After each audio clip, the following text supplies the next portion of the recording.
So guys, welcome back to the bullshit machine.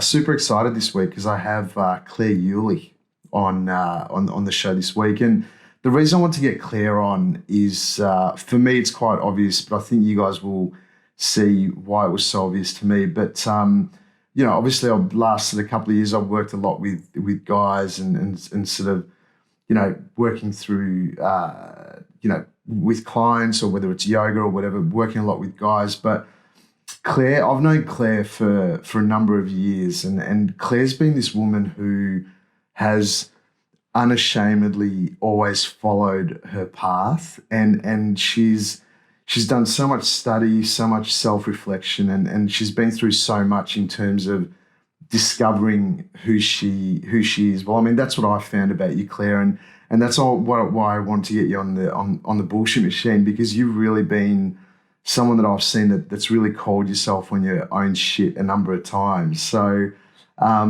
Claire, welcome to the bullshit machine. Thanks, Tommy. Good to have you on. So, what are you up to today? Where are you? What are you doing? Well, right now I've just sent my kids off fighting with Reese. Yeah, So he's taken them out of the house. yeah. But other than that, I just did my normal daily routine, run, walk. I half immerse myself in the water. I'm not there yet. Yeah. Just freshen myself up and did a Beautiful. little bit of writing, my journaling. Awesome, awesome. So Claire, on your it'd be cool to listen to your journey. Just tell us a little bit about I guess the last sort of 20, 30 years of you being alive. I mean, as I said before, you've been through such a fucking journey in terms of your own self-discovery, and it'd be cool to hear a bit of your story, and just see how you came to be this wise woman that you are today. My gosh. It's so funny, Tommy, because I don't know, I think we've talked about this before, but this journey of becoming a woman, I suppose, it's rough. Like it wasn't like I had this idea that I'd become this like beautiful goddess and I'd do it so gracefully and I'd sort of reach this pinnacle of success in my life, and that would determine that I was a woman.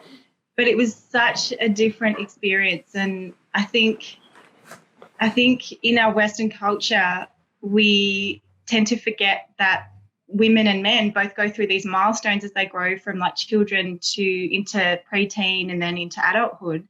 And because we miss those milestones of being able to be initiated into womanhood or initiated into manhood, we sort of have to do it all on our own. So I think, I was born and then, through a few unfortunate events, say like, some sexual abuse when I was little and that kind of thing, I found myself as a preteen very lost. Like I had developed this dysfunctional relationship with the masculine, like internally, and then, always seeking for this approval from men. I became like addicted to chasing that kind of validation from men because I had this dysfunctional masculine thing happening on the inside. So all these things threw me off course constantly, and I found myself having to always, crawl my way back to aligning with who I was. But the problem was is that I didn't know who I was. So I think it's only in the last 2 years I could pretty much say I feel like I found my groove and my alignment. Yeah. But yeah, it was a shit fight. Yeah, I bet. I bet. No, I mean, I bet it was. And so in terms of that, it'd be cool to hear what was your what was your thought of the ideal woman that you believed you had to become?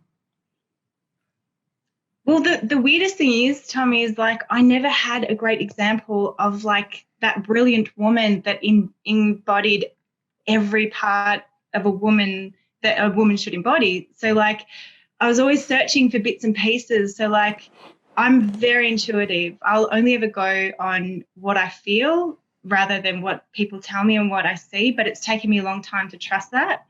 So if I met a woman and I could feel she was dysfunctional in some parts, but then her heart was like so strong in this like lioness kind of energy, I'd really take what I could from that. So I shaped what I believed a woman should look like from my intuition based on what I picked up in other people, because I didn't have an example. Yeah.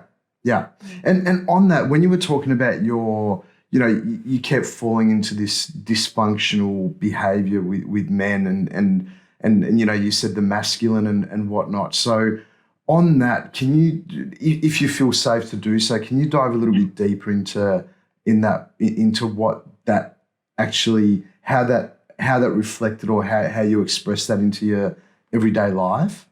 Yeah, sure. Well, I think it started from when I was really little, and I think yearning for my father's love. And so my father obviously had a pretty rough childhood, so he was emotionally unavailable. So for me, it was like this, it became this conquest to kind of, capture my dad's love somehow, and I couldn't get that. So that happened, and then on top of that, I was abused, and then on top of that, no man had ever said he actually loved me categorically, like took me aside and said, you're wonderful and I love you. So it became like this glorification of something that I was seeking outside of myself.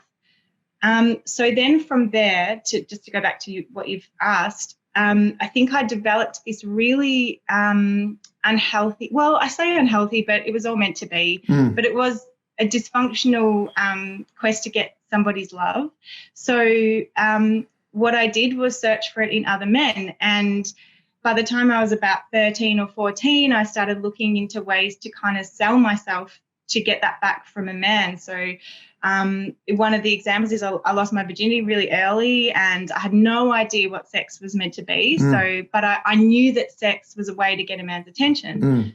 So, and as ashamed as I am of that, it's the truth. And I think a lot of girls go through this. Like there's this wounded masculine and wounded feminine, and they sort of come together in this Western culture where we don't value the sacredness of sex. So it becomes a commodity. So for me, I was selling it as a way to gain a man's attention or secure their love. And it never worked. No. And it's funny, isn't it? Because even from a man's perspective, I guess with what I've been through in my own journey in terms of, sexuality and stuff, it's like it's the same thing from a man's perspective where you're using sex or whatever as a way to draw energy or get energy from a woman, and it's a really fucked up push and pull of energy when you really look into it. But it's funny the way that you talk about it, Claire, because the things that you're talking about are actually quite that they feel painful and hurtful, and the things that you've been through, but obviously through the through the inner work and the inner reflection that you've done, you're quite you're quite comfortable talking about them, almost like it's just like, oh yeah, I was abused and I was looking for the masculine and I sold myself with sex and all that type of stuff. But I mean, look, at the end of the day, that's like pure honesty. Like, fuck, man, that's amazing for you to. And you're so right, Tommy. Like it's literally every single day I've journaled about this, and I've just finished my book about it, because for me it was so important to get these messages out there for other women, but not just other women, like other men, because I think one of the most controversial things is at the moment that I feel between the masculine and feminine is that there's this amazing feminine rising happening within our communities, but I'm scared about how that's going to tip the balance, because what I'm trying to say is that I feel like men have become kind of the villain, and for me, I see a lot of women rising, and then they've got to get this anger out, because we've all carried the masculine wound, or we've been on the receiving end of the masculine wound and whatever, but it's become a little bit imbalanced, and that worries me a little bit, because I've got a brother and obviously I've got a husband and beautiful friends like you, and the masculine means so much to me, and I've seen how powerful it is to hold that within myself.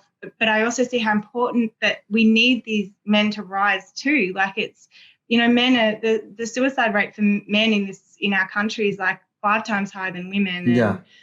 And, there's something to be said about that. Why do you reckon that is? Like, let's dive a little deeper in. Like, what do you see? What's going on with the men these days? Like, what's up? How from your perspective?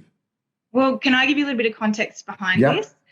So I, when I was 18, I started doing art nude photography, and one of the things that I did was I did it one-on-one first, and then I ended up doing groups. So there'd be like 5 to 10 men and then me.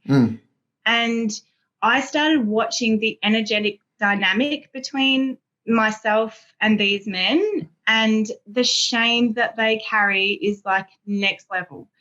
Shame about being naked? The shame that men carry around being around a naked woman is unreal. Like it hit me so hard that I actually had to say something in one of my classes one day, and that was magical. I've actually put that whole story in my book, because what came from that was like this, rising up of this man who'd been shamed and silenced, and then me as a woman on the end of the masculine wound, shaming and silencing them. But the thing was, it was all energetic and unconscious. So what happened was, I'll just give you a quick rundown. The men I noticed, they were getting really full on with the cameras. So like they were coming at me, clicking. And obviously because I've had abuse, I quickly shut down. So like, and this is all energetic. This wasn't anything I said.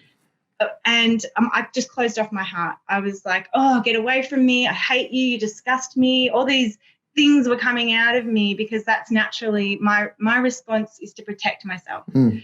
These guys had no idea about my history. They had no idea who I was, what I was, but from that response in me, that protective response in me, they immediately became shamed.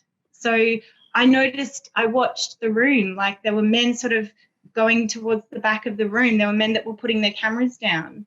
And I was like, what the fuck? They did not feel me just then. Surely they didn't feel me. And then there's only one way to find out. I've got to ask this. So I asked, did somebody feel something? I'll be honest, I'm feeling really protective of myself right now. I've been triggered into a fight or flight response. I'm in trauma. Does anyone feel that? And the response was like, it just set my heart on fire, because these men were like, yep, I feel it. This is what happens to me with my wife. I try to make love to her and she blocks me, and I don't know what's actually going on, and then it's triggering my shame. So that was huge. That was so big for me. And then I had this compassion, and like I was just crying, because these men carry this collective shame. Anyway. I definitely feel it in my life, and I think for me that shame is like, I feel like for men. Well, I'm just going to talk about myself. I can't talk about every other man, but for myself, it's like there's this dirty responsibility where it's almost like we have to carry it's like we have to tiptoe around the feminine nature, and it's like there's 2 parts to it, where one, you feel like that the only way to really get pure love from a woman is by nurturing her and stepping to our feminine and nurturing and nourishing and massaging and this and that and the other. And we can't just be in our wild self, and it's like that's for me personally, that's something that I've struggled with for years and years, which has been about unleashing that wild man that's inside me, and that to me is definitely It feels it is. I've never looked at it, but it is. It's shameful. It's like, no, I can't do that, because, it's a feeling of guilt, or maybe I'll trigger something in my woman that's not, So I definitely relate to what you're talking about there. That's why this is so hard in our society, Tommy, because it's like women are carrying these masculine wounds that they haven't healed. So men can't be themselves and they're being inadvertently suppressed. So of course, if a man's not embodying his wildness, you know, and then he's going to probably get depressed, or he's going to feel ashamed, or he's going to have to suppress. And we know what happens when you suppress your shit. It just, you know, it becomes this dysfunctional thing that sits in your body. Yeah. So the funny thing about what you just said, Tommy, is that what you want to be is what every woman really truly wants in their heart of hearts. Yeah. But we need to be safe in ourselves to be able to receive that, because it's a big energy. You know, the man in his full power is like one of the biggest energies on the planet. Yeah. That combined with the woman in her power, it's like God energy. Absolutely. And so what the book that you wrote, because you've been writing this book for years and you know, I feel like I can feel your pain, because it's like a similar journey that I've been on. You know, I wrote my book, you know, we probably started writing around the same time, but with your book, like what's the deal? Is it, I mean, what's the book called? What's it about? Like, give us an insight. Well, I really wanted just to be blatantly honest, because I was so sick and tired of reading books where I felt like there was like a lot of polished energy in there. Like it was like, who are you at your core though? Like I know who you are now, but who were you? Like when were you so dysfunctional that made you so wonderful now? Like tell me about that. So I think for me, I wrote this book because I wanted to show people how dysfunctional I was. Is it finished? Yes. What's it called? Terrified of releasing it. It'll probably be finished for the rest of my life, and I just don't know what I'll do. No, but what's it called? It's called Raw Transformation, because I wanted to show transformation from the very beginning of, like, you know, the fact that I messed up so badly. I was pretty much a whore, a prostitute. I worked at gentlemen's clubs. I was abused. Like, I wanted to put it all in there, and I just wanted to show people how fucking messy I was. Yeah. Yeah.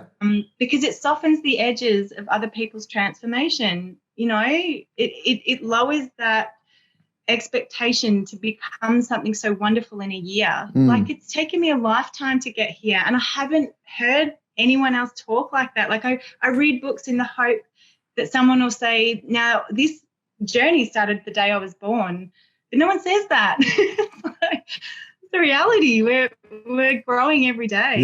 Yeah, very true. So what, like, you know, just even as you're talking, like, I reckon everyone has something in their life, like a, you know, like a book or a project or even a feeling, expression, you know, some form of expression that, you know, is just sort of, it's been done and it's just sitting there dormant. And I reckon, you know, in all honesty, like I reckon with me too, because, you know, with my book, it's like, I reckon the ultimate, what's the word? The ultimate, okay, sorry, I can't get the word out, but it's the ultimate way to, I guess, show yourself that you finally are okay with all your wounds would be to actually put that out to the world. 100%. Well, why don't you fucking do it? I'm so close, Tommy. Yeah. Like, I'm so close. Like, I do believe exactly what you've said, but I also believe that sometimes there's some karmic stuff or like trauma that you've got to unravel. Yeah. So there might just be one more thread I need to get through emotionally before I release this. Yeah. And, you know, might I just say that I have worked with 6 different editors on this book, and I keep giving them the sack because they tell me things I don't want to hear, you know, because I'm so, I feel like in there, I don't know about you, Tommy, with your book, but I remember yours is pretty unique as well. So when you go to an editor, the first thing they'll say to you is, let's polish this book. Let's polish it and get it out there. I didn't want it polished. No. I was like, I don't care if I have a spelling mistake. Make it raw. It's called Raw Transformation. Please keep it raw. Yeah. And Reese was my guiding light in that, because I'm a conformist. I'm a people pleaser. They're some of my not bad traits, but my difficult traits. So if someone says to me, your book will only be successful if you do it this way, then I'll go, okay, I'll do it that way. But Reese actually literally had me by the hand the whole way through. He's like, do it your way. Just do it. You change the narrative. Do it your way. Yeah. Yeah. Mm. So, next question is, when's the book out? Well, yeah. So probably the end of the year. End of the year. Yeah, great. Yeah. Cool. Yeah. I'm sure we're all looking forward to it. Oh yeah. It's a fucking cool name, Raw Transformation. Like, amazing. Yeah. Well, Yeah. it was rough for me, Tommy. Yeah. It was really rough. So, okay, so even on that, Claire, like, it'd be cool to get an understanding of your insight into this whole dance of what's going on between men and women, or the masculine and feminine, or whatever. Like, who do you reckon's more fucked up?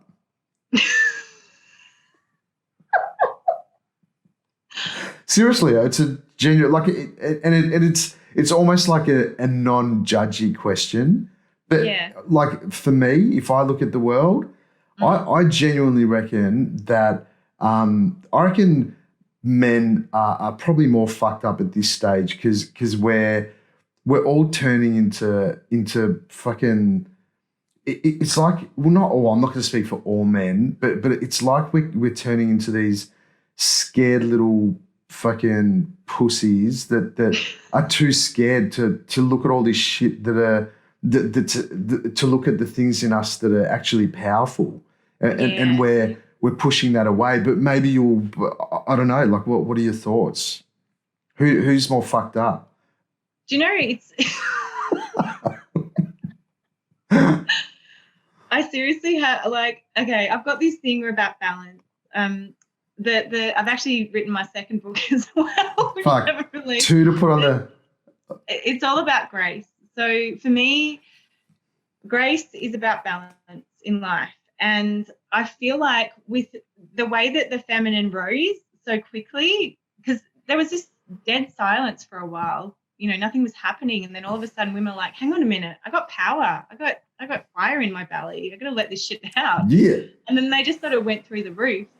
But I feel like if you look at it from a balance perspective, women have sort of taken that energy.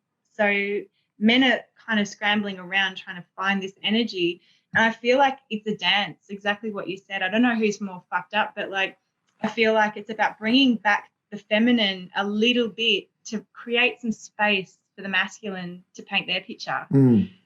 So whilst men aren't coming out and saying, oh, I'm wild and I'm crazy and I'm horny, but they can't, because there's not that space there at the moment. Mm.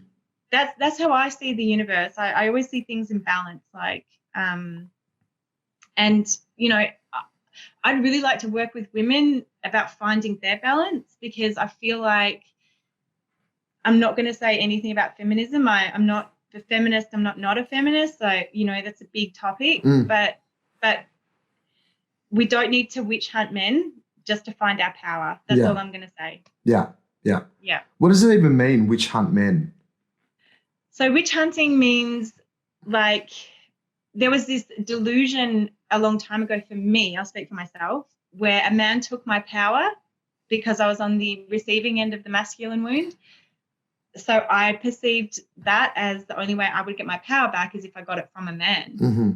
But it was all really within me. So, and I feel like the general gist of the rising has a lot of that threaded into it. So it's like, I'm going to compete with men to get the jobs that I need. And I'm going to, and there's nothing wrong with that. We all deserve equality. There is so nothing wrong with that. But my thing is that when I really stepped into my feminine, and I know you don't want to talk about periods and stuff, but like, I had to honor my cycles. So like, there's this energy shift that happens for a woman in her cycles. So you can't push through, like you've got to actually pull back and relax and sit in your creativity, and and our cycles are linked to the moon, so we have to go through the moon structure, all that sort of stuff. So if you really honor your feminine essence, your feminine energy, you can't have high powered jobs, because you need to be in that space of quiet and creativity. So yeah, I'm not saying that women can't have those jobs. I'm just saying, like, that they just can't have it when they're on their period. So they can only work 3 weeks a month. There's just different phases for us. And we're not hardwired in our energy to push it up a hill 24/7. We're just not. Yeah. That's going to send you to burnout. So this idea that competing with men is how you get your power back or how, you get your equality, it's damaging. It's putting men in this position where we're inadvertently saying, you're the villain. You've got something we want. You've stolen that from me. And you know and what? Then yeah, go. No, I was going to say, and then that creates this collective shame for men. Yeah, You know? and on that, it's totally in line with sort of what's coming through me as well, which is that it's like when men look at women, right, and in terms of what attracts, well, again, I'm talking about myself. What attracts me the most to women, and I believe a lot of men would relate to this, is that when a woman or a woman is in her truth and in her power, right? Yeah. And she's taking full ownership over who she is, what she does, and she's not trying to drain energy from the masculine. She's just in her fucking power. Whether that means doing nothing or doing everything, it actually doesn't matter. And so that's when that's a real attraction there, when it's just like, yeah, I can fucking see that you're being absolutely true and authentic to who you are. And that's the real attraction there, you know? And then when you're around a woman who's a genuine power, then there's no room for shame or no room for guilt. You can just fucking open up the floodgates and express whatever you want to express at that moment. Yeah. Are you saying as a man that's easier to do that? Absolutely. Yeah. But that's exactly what I was saying before, because like a woman, when she's in her power, has no means to get anything from a man. It's like, so therefore there's all this space for you to be creative and sort of, like create yourself, next to her and join forces. Yeah. So what do you reckon, Claire, is next? I mean, obviously, I haven't even told people what you're involved in. Like, you've got a healing space and a full retreat type centre down in Mornington Peninsula. What's it called again? Phillip Island. Or Phillip Island. down at Phillip Island. Same shit, isn't it? Yeah. Anyway, what's it called again? It's called Island Healing. Island Healing. So down at Phillip Island. And so just organically, you and your family moving towards this place where you're just organically helping and serving the world. But what's the ultimate outcome for you in terms of where are you taking all this, like with the books, the healing centers and the retreat stuff? Well, I think, where I'd like to go with it is eventually I'd love to set up retreats for, I've got 2 daughters, so that's given me this great initiative to move into that world of helping women into that next phase of their life. So my eldest daughter's 10, she's wanting to move into sort of her pre-womanhood. So I want to be there for her, but I want to create that space for many young girls to sort of move into. So I'd love to work in that kind of realm with younger women. The problem with my book is it's fairly explicit. So for a younger sort of audience to read that would probably, I don't know, their parents would have to figure out if that was the right thing for them. But I would love the book because the book's actually a journal. So I put all my journal entries in there and there's space within each chapter for people to put their thoughts down. So, and I've done that on purpose because I'd really like to put it all together and have run retreats and workshops and things like that, where I can really connect with people on that level because it's what I'm here for. I'm like ridiculously passionate about it. I think about it every day. I want to help. Like I want to be here to help, but I'm also aware that sometimes I do say things that are quite controversial, like, especially I feel like at the moment, if you stand up for a man in any way, you kind of get a bit ambushed. Like it seems like, and that in itself showed me that there needs to be more balance in the way that we see masculine and feminine. So I'm sort of creeping out into the public instead of just going out all guns blazing. I love it. So, and what in terms of your insight, like, what do you think is, what's the next wave? I mean, what's happening next with, with all of it? I guess with sexuality, with men, with women. What do you see that's going to come out of all this fucking shitstorm that we're in at the moment? Obviously, with the world and this fucking coronavirus or whatever. Like, what's coming out of this? Do you reckon? That's a good question. Make it up. Yeah.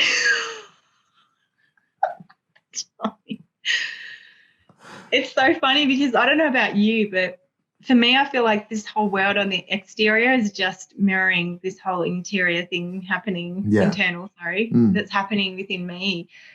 Like, I just see light and dark and like coming, joining together, amalgamating somehow, recreating a new world. I don't know. I really don't know. But all I do know is that I feel like people need to make themselves and their healing a priority over anything in the world now. Like, we can't trust, sorry, that's a silly thing to say. You can trust your systems and stuff like that and rely on your systems, but we have more encouragement than ever to go within.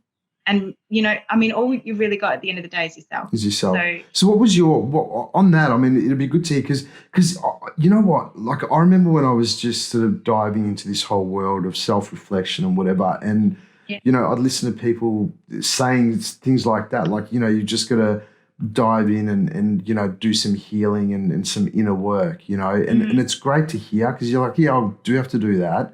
But I think a lot of people out there, men and women, are just so confused about what that is, So, I guess, for me, my vehicle was that sort of opened up my eyes into this whole world was, yoga. That was my sort of thing, where I just started practicing yoga. It worked for me, and then that led me into this whole other world, and then, but also, if I look at it, then me when I was 15 and overdosing, almost dying on drugs, that was also another pathway, a different pathway for me to see, what's sort of beyond or the power that you have within yourself. So, I mean, for you, like, what do you reckon would be really good? And even if it sounds like, I don't know, that it's just obvious stuff. Like, what's a good way for people just to start their fucking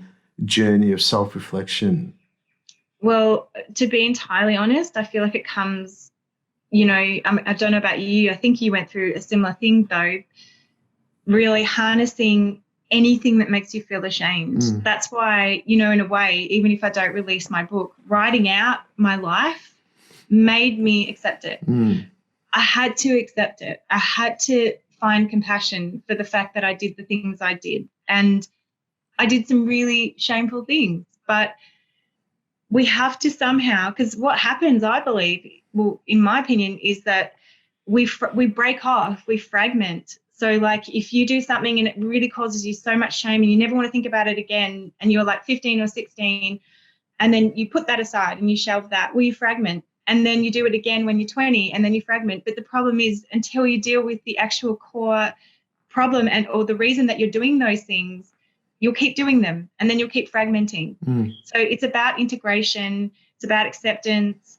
So that's why I wrote the book the way that I did. My book, I wrote the most awful, horrible things about myself, my inner thoughts, my inner narrative, you're a fuckwit, Claire, you're a slut, you're a horrible human being, you're evil.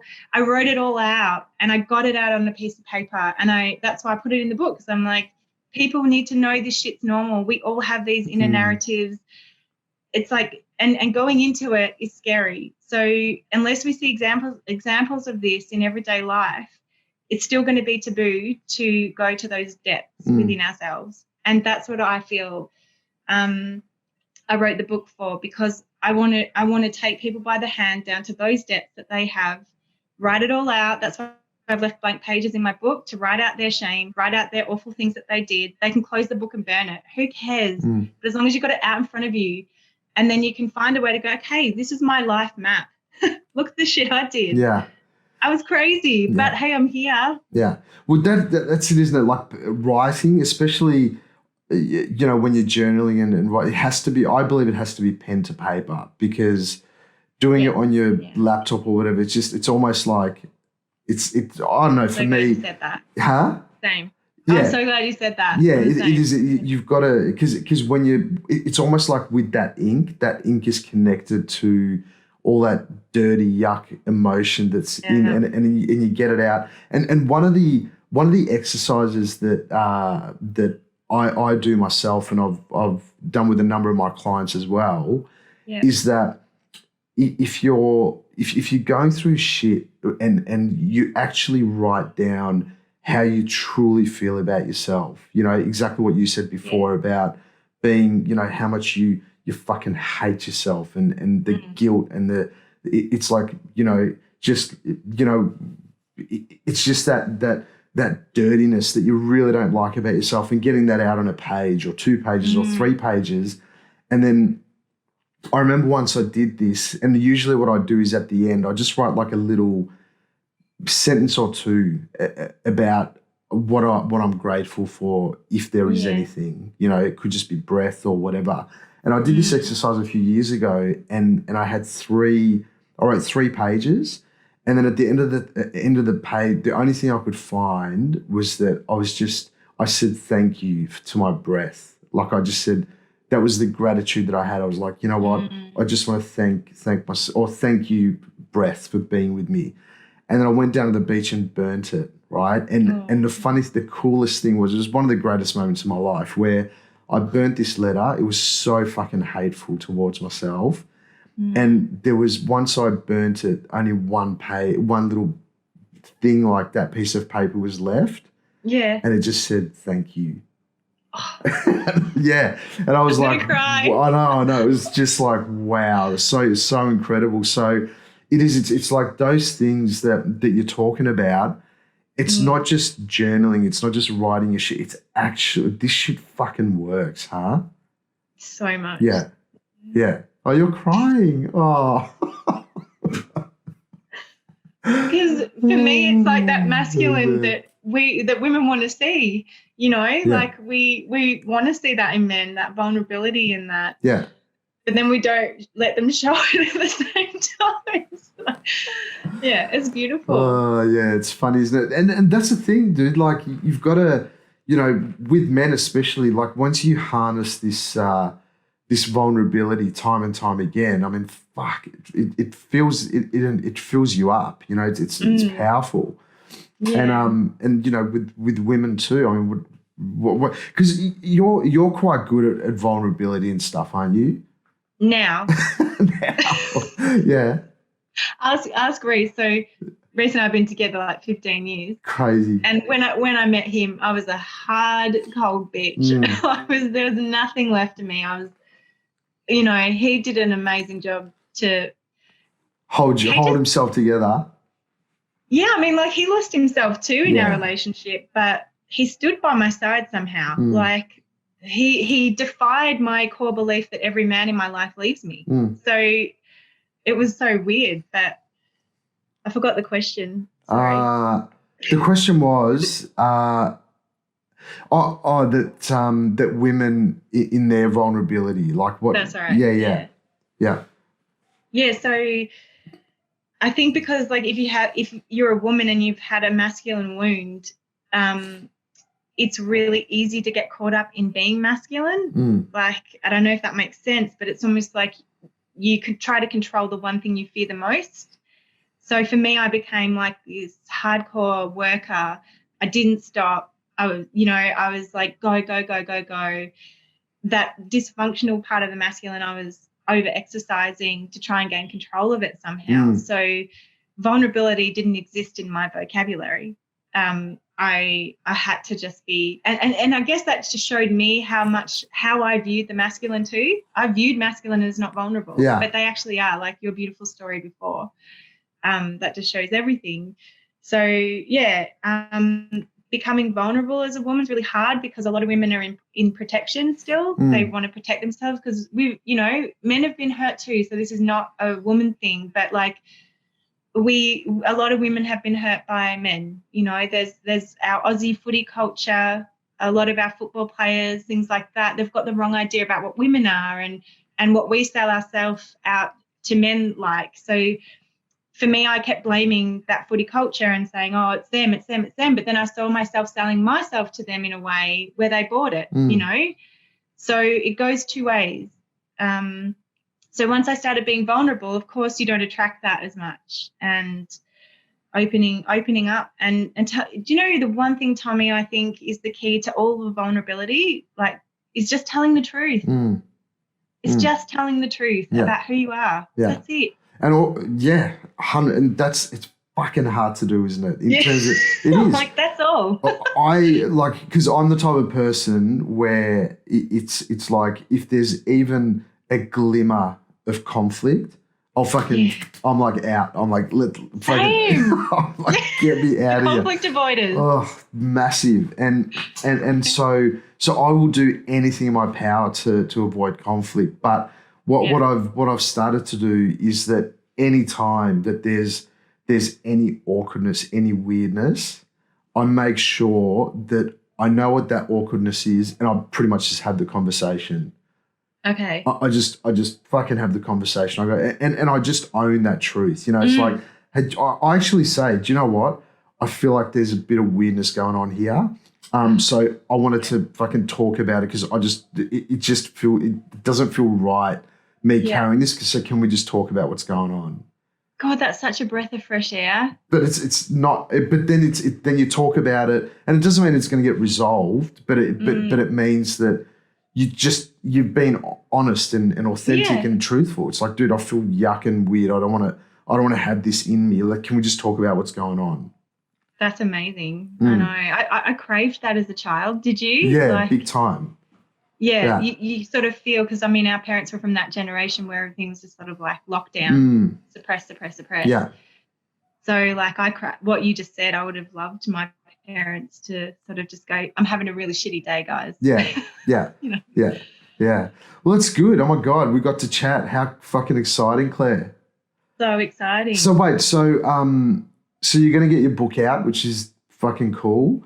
Yep. Island Healing, when everything goes back to normal. What do you guys offer there? You've got yoga. What are you offering?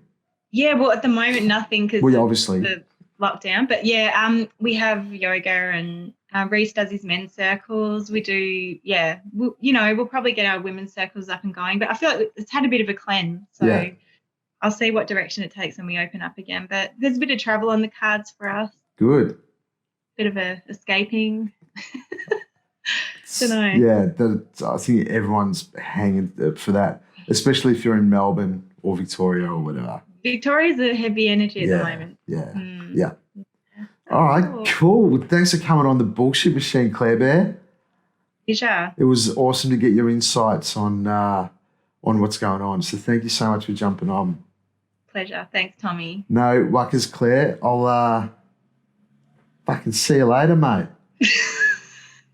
I can see you later.